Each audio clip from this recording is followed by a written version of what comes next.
Elite के सदस्य हैं। एलीट समाज का उत्कृष्ट भाग। एलीट का मीनिंग होता है समाज का उत्कृष्ट भाग, जैसा कि हम सभी शिक्षक एक समाज का उत्कृष्ट भाग ही हैं। और आज का हमारा टॉपिक है how to stop gender stereotype.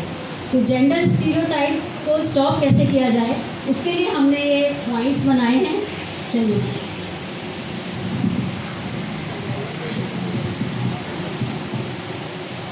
ऐसा माना जाता है कि लड़के मैथ्स में ज़्यादा इंटेलिजेंट होते हैं, जबकि लड़कियां जो है होम साइंस, ड्राइंग, है ना, या घर के कामों में ज़्यादा अच्छी होती हैं। इस तरह के सब्जेक्ट मतलब कुकिंग वगैरह है ना, लड़कियों को ऐसे सब्जेक्ट को ज़्यादा बोला जाता है लेने के लिए, क्योंकि उन्हें लगता है कि लड़कियां शायद मैथ्स नहीं कर पाएंगी, है ना। स्टॉप करने के लिए उन्हें समझाना चाहिए स्कूल लेवल पर, है ना। ठीक होगा, इसको लेवल पे तो समझाया जाएगा कि अगर वहाँ भी वो कितने बनेंगे। थोड़ा माइक पास कर लीजिए। ऐसे तो कर लेंगे।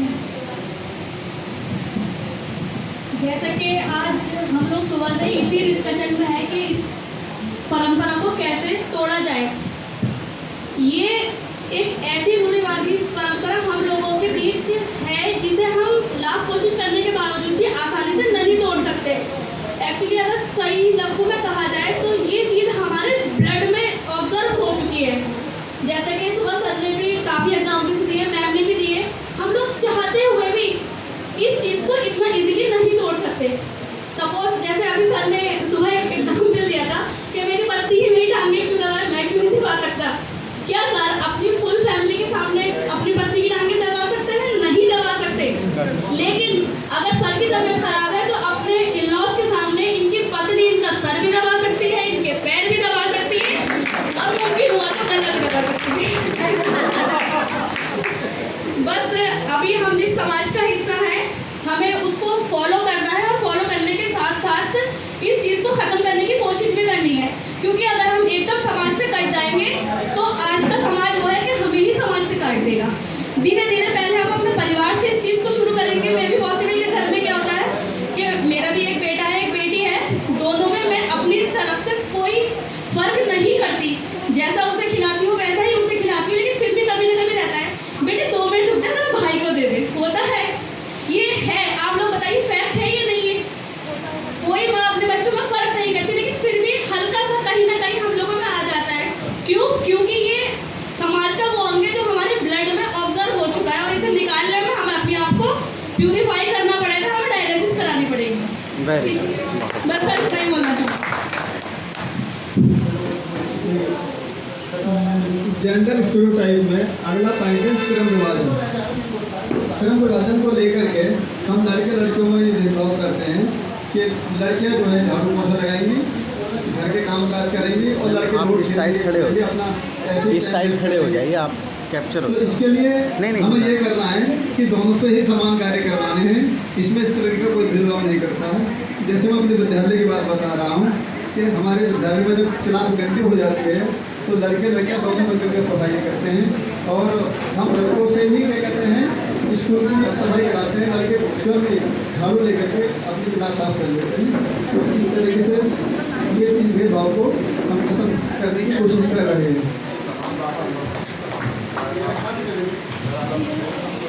जैसा कि ग्रुप नंबर 5 हमारा how to stop gender stereotype, ये हमारा ग्रुप है कि हमें जो है स्टेरियोटाइप को कैसे रोकना है। तो हमारे बहुत सारे टॉपिक जो हमारी टीचर्स ने दिए हैं, तो उसके बाद जो है ये खेलों का विभाजन, एक टॉपिक ये है जिसमें खेलों का विभाजन में हम ये देखते हैं कि खेलों के अंतर्गत कि लड़कियों के खेल अलग होते हैं, लड़कों के खेल अलग होते हैं।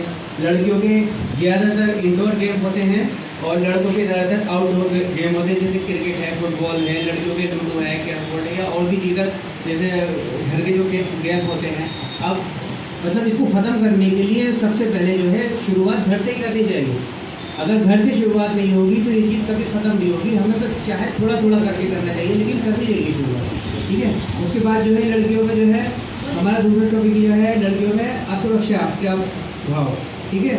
तो बहुत सारे माँ बाप जो है लड़कियों को लेकर के बाहर नहीं जाने देते हैं, या उन्हें रोक लेते हैं, स्कूलों से आने से रोक लेते हैं, या कहीं आने जाने से रोक लेते हैं। देते हैं, लेकिन ऐसे लड़कों के साथ नहीं करते, क्योंकि कहीं ना कहीं माँ बाप भी और फिर उसके साथ साथ जो लड़कियाँ भी वो जो है असुरक्षा की भावना महसूस करती हैं।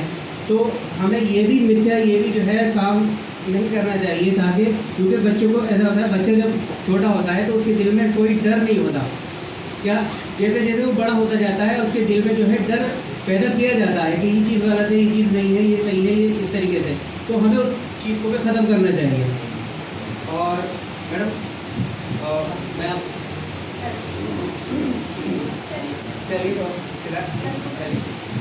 लड़कियों के लिए असुरक्षा का भाव का बहुत अच्छा एग्जाम्पल मैम ने दिया था कि हम इसको कैसे स्टॉप करें, और मैम ने अपना एग्जाम्पल देके कि कोई भी महिला शिक्षक साथ में नहीं जा रही थी, फिर भी मैम गई, किसी भी तरह से गई होंगी, ये मैं समझ सकती हूँ। अगर आज मैं अपने परिवार में इस बात को कहूँ कि भाई मुझे ऐसे ऐसे जाना है अपने डिपार्टमेंट के लिए, शायद मेरे घर में भी कोई नहीं मानेगा, पर मैम ने इसका बहुत अच्छा एग्जाम्पल दिया और उस स्टीरियोटाइप को तोड़ा।